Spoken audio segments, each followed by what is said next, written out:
আসসালামু আলাইকুম, কেমন আছেন সবাই? আশা করি ভালো আছেন। আমি ডক্টর সৌমেন চক্রবর্তী, আপনাদের হৃদয়ের ডাক্তার। আজকে আমরা কথা বলবো বুকে ব্যথা নিয়ে।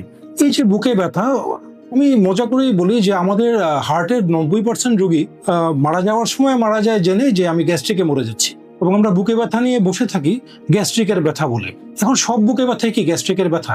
এটা আমরা আলাদা করব কিভাবে?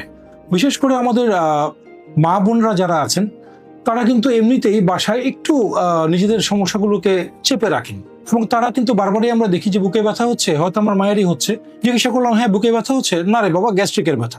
কিন্তু এই ব্যথা কি আসলেই গ্যাস্ট্রিক? আমাদের জানতে হবে কোন ব্যথাটা গ্যাস্ট্রিকের, কোন ব্যথাটা আসলেই হার্টের ব্যথা, এবং আমার এর পরবর্তী পর্যায়ে পরবর্তী ধাপের পরীক্ষা করা উচিত।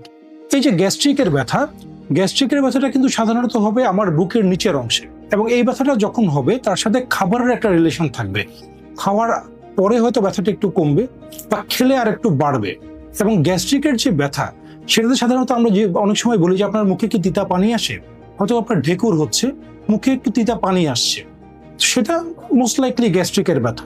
কিন্তু যদি ব্যথাটা এমন হয় যে আপনার বুকের ঠিক এই জায়গায় চেপে আসছে, আপনি যখন হাঁটতে যাচ্ছেন তখন আপনার বুকে ভার কিছু মনে হচ্ছে, বুকে ব্যথা হচ্ছে, দোতলা সিঁড়ি বেয়ে উঠতে যাচ্ছেন, হয়তো আপনার গলাটা ধরে আসছে, বাম হাতের দিকে ব্যথা যাচ্ছে, বুকটা ভার হয়ে আসছে, বুকে ব্যথা হচ্ছে, এই ব্যথাটা সম্ভবত গ্যাস্ট্রিকের ব্যথা না, এবং বহুলাংশেই গ্যাস্ট্রিকের ব্যথা না। সেই সাথে আপনি যদি উচ্চ রক্তচাপের রোগী হন, আপনি যদি ডায়াবেটিসের রোগী হন, আপনার যদি রক্তে কোলেস্টেরলের পরিমাণ বেশি থাকে, তবে দ্রুততম সময়ে আপনার একজন কার্ডিওলজিস্টের শরণাপন্ন হওয়া উচিত।